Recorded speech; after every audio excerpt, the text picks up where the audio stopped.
Hi everyone, welcome to a new episode of the Lumiere Lifestyle.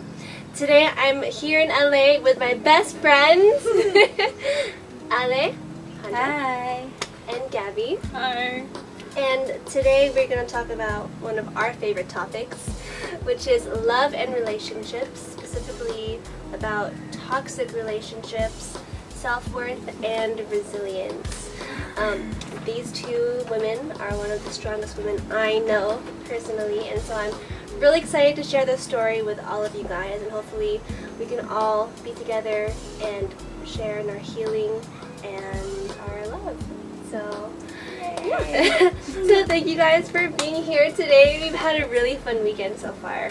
Yeah. Yes, we did. So, when it comes to toxic relationships, I know we've all experienced that in our life so far, and I mean, your stories are really inspiring. So I want to know, the first moments when you realized that this is becoming a toxic, abusive relationship.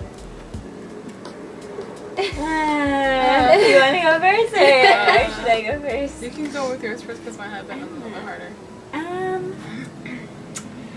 Well, I think my turning point was when I just no longer, I myself no longer started prioritizing myself. I think that's when you know that it's taking a wrong turn, when you start putting your own well-being on the back burner. Yeah. And that's when you're like, okay, no, I'm completely losing myself. What's going on? Mm-hmm. So I think that's probably one of the most. Yeah. And was that sort of in the middle of the relationship, or did you start noticing? I think you start for a couple of hinting months? it. Yeah. You start getting hints of it throughout. Yeah, even in the beginning. Throughout the course of the relationship. I mean, the beginning is always honeymoon. The infatuation. Yeah.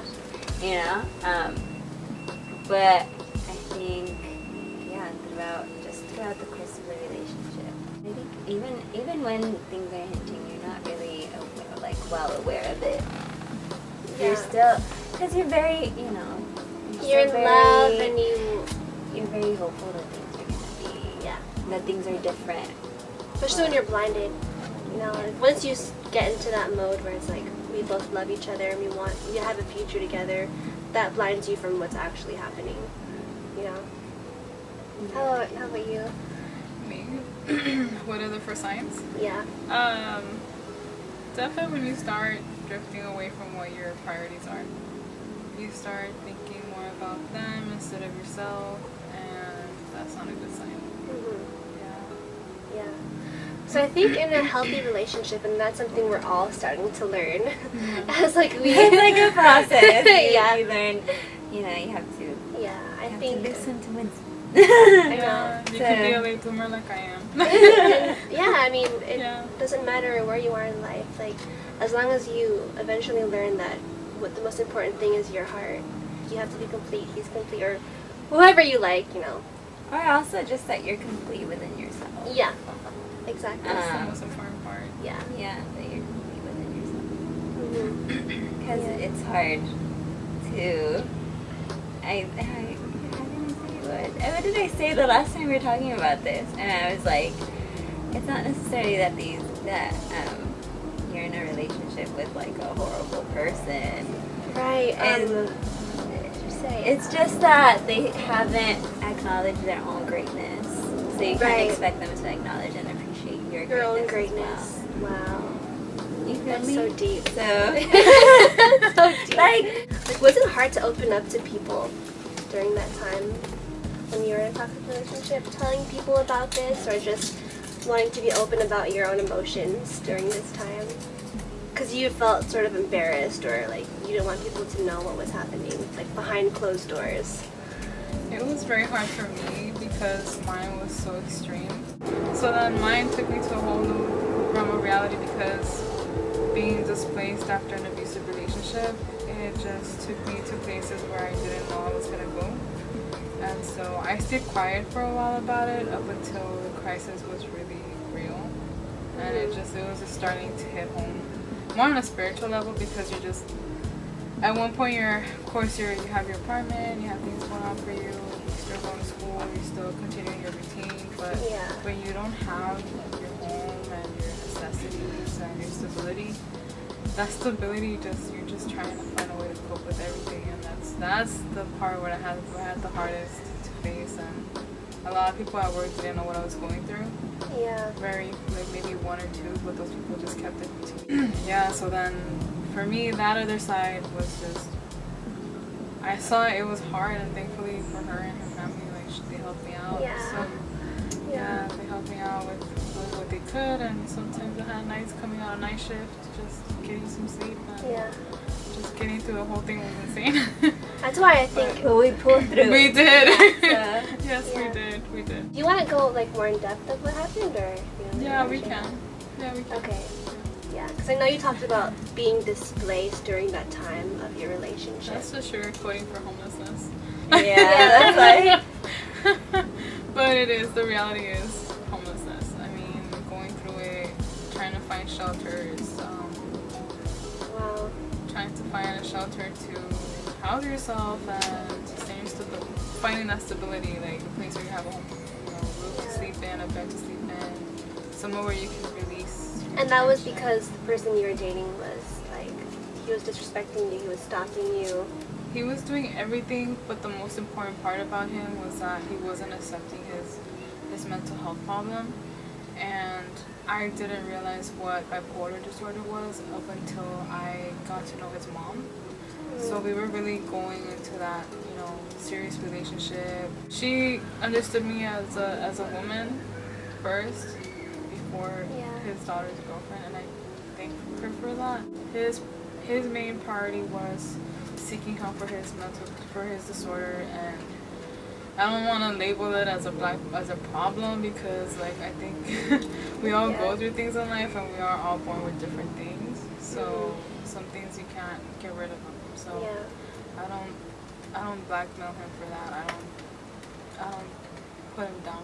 In my mind, even though everything had happened, I don't see him as a bad person like that. Yeah. I just know that the man, he could have gone a different way about things. And even though I tried to make a positive change for him and just try to reason things out, that maybe it would be better to stay as friends and be supportive of each other, it didn't pan out the way I thought it would. So then just trying to be the positive reinforcement for him wasn't really what he wanted. You can't do that. You can't be I mean, you can try so hard to be a positive influence on someone, but if they're not in it in their own mind, then he wasn't. And that's the part where I had the hardest, because getting away from just being his possession, his girl, like, it was really hard, and I knew already he needed help. So and I just want to say, like, even when you were like homeless, you still worked so many hours, and you graduated with a degree. Yes, I did. So that's just so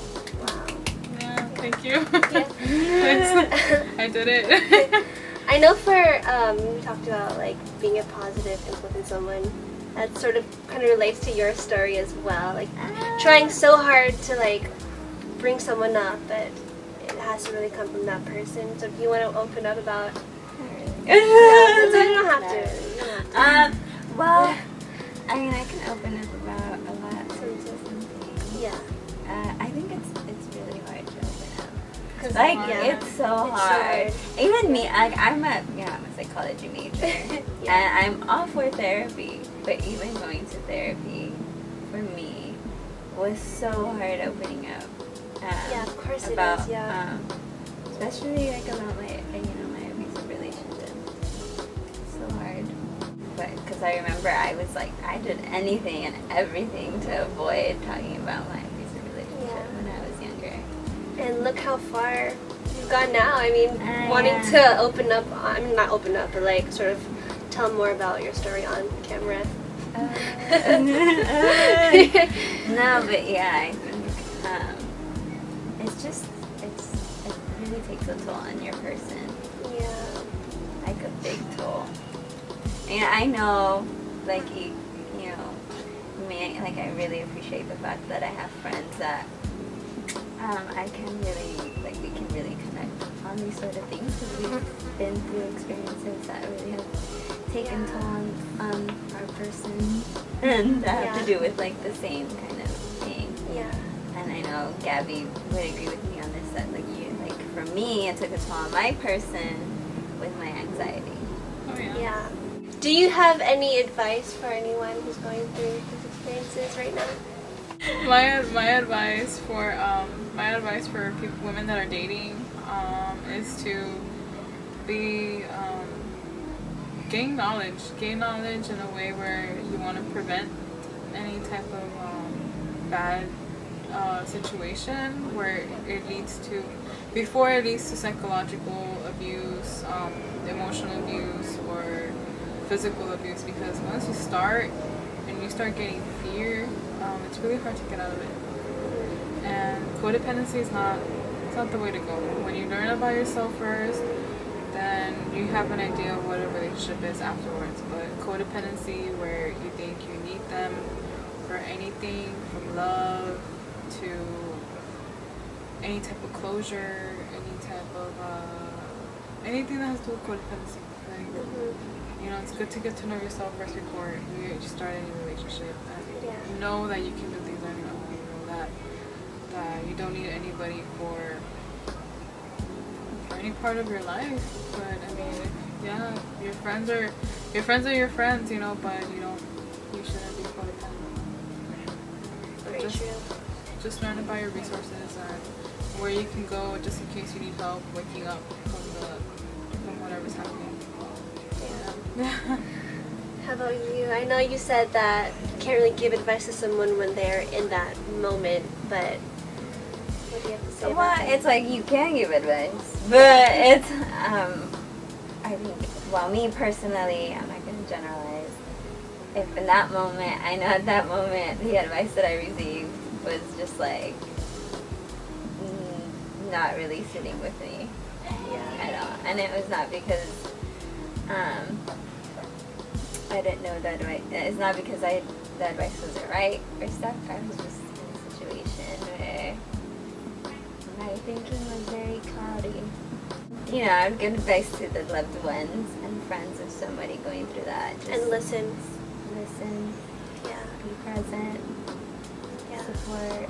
It's one of the loneliest. I felt like it was one of my loneliest times in my life, where it was like you didn't know who to reach out to. Yeah, like the outside world is judging you for being with that person, and that person is not loving you the way that anyone should be loved. At that point in time, it would have been so nice to just have someone come up to me, judgment-free.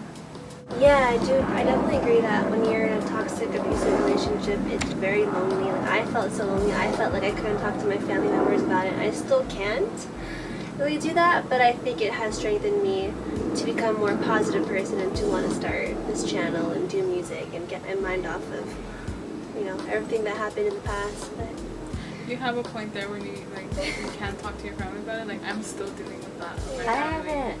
Like, I've told them about my whole entire issues, and I still get that burden on my mom. Like it's like you don't want to cause them pain. Yeah. That was my motive. I don't want to cause my mom pain. But now you guys are so resilient. So you have such resilient souls, and we're learning more about healing and self-worth, and I think that is just so important in this phase of life, You guys are so inspiring for learning about your self-worth again, learning to love yourself, and to be able to look in the mirror and see a brighter future journey ahead. So, yeah. I'm excited for everyone to hear your stories and for those who need help and advice, I don't mind. Yeah, so for anyone who ever wants to reach out to me or these ladies over here, just feel free to comment down below, or if you just want to be heard, then reach out to us and we'll definitely be there for you and give you a hug. So thank you, ladies, for being here. I'm so happy that you were able to open up in front of the camera. Thank you for inviting us. Yeah. Thank you so much for watching this episode of the Lumiere Lifestyle. I hope you learned so much more about being in relationships and being resilient through everything. And feel free to comment, share, and like this video with everyone. Bye! Bye. You planning on fucking telling me that ever since we started talking, you've been on your jealousy, but in the meanwhile, you've been talking to Penelope and Heather and Alicia and Stephanie and Melanie. Can you stop staring at my tits? Will you put them out? The first. Ready? I'm nervous now. Stop it. You're like the one who's done this more.